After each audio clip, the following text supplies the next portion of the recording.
Hello, YouTube. Today I want to talk a little bit about the data that came out in the last couple of days from Steam that VR headset adoptions for July and August were essentially flat.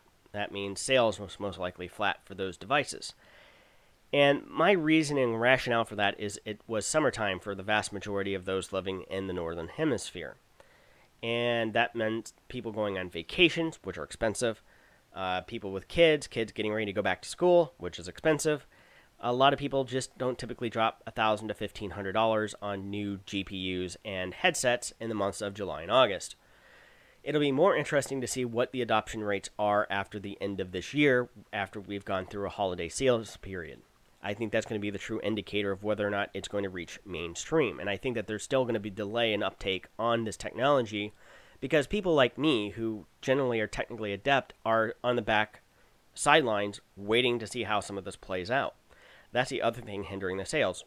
We have two competing headsets on the market, vying to become the de facto standard, with a third, probably with an announcement from Sony today with a PlayStation VR, also hitting the market at a lower price, lower specs supposedly as well, but also the ability to use with an at-home and living room console.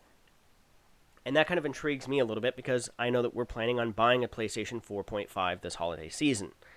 If Sony also makes the announcement that the PlayStation VR will also be available and work with the PC as well, that could be a winning combination that causes it to become the de facto standard to which video game designers design their product towards, both because of console sales as well as it being available on the PC as well at a lower price.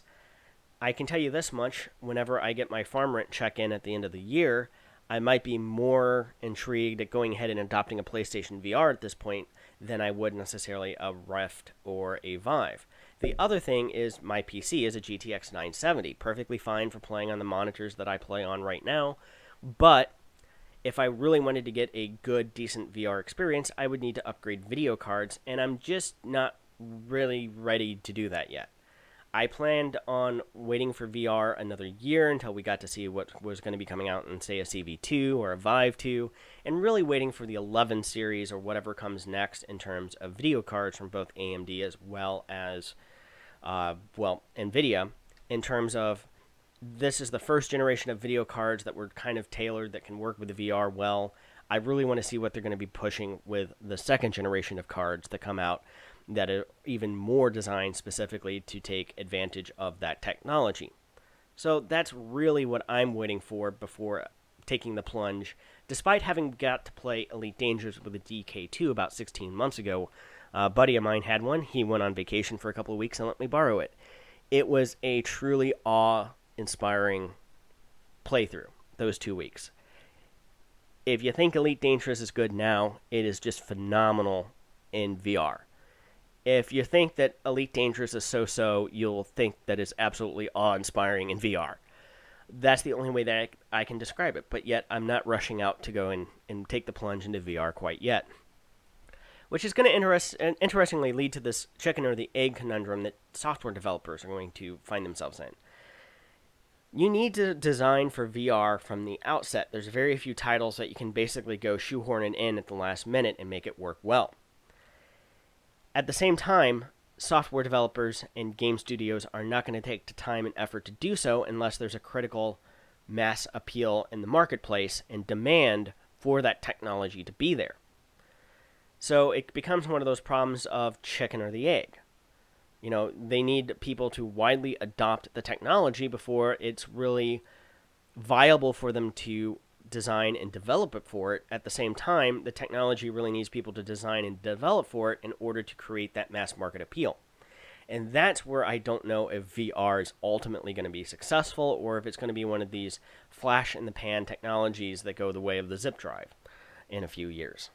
And I think that's another reason why many of us are on the sidelines waiting, because we've been on the bleeding edge of technology a few times before and we've gotten cut by it. And at $1,000 to $1,500 to adopt it this early on, with not everything really kind of being there, and they're still trying to figure a few things out. Developers are trying to figure a few things out. The hardware manufacturers and interface-wise and stuff are still trying to figure out a few things. So I think it's best, personally, to wait. And that's just kind of my opine on the subject.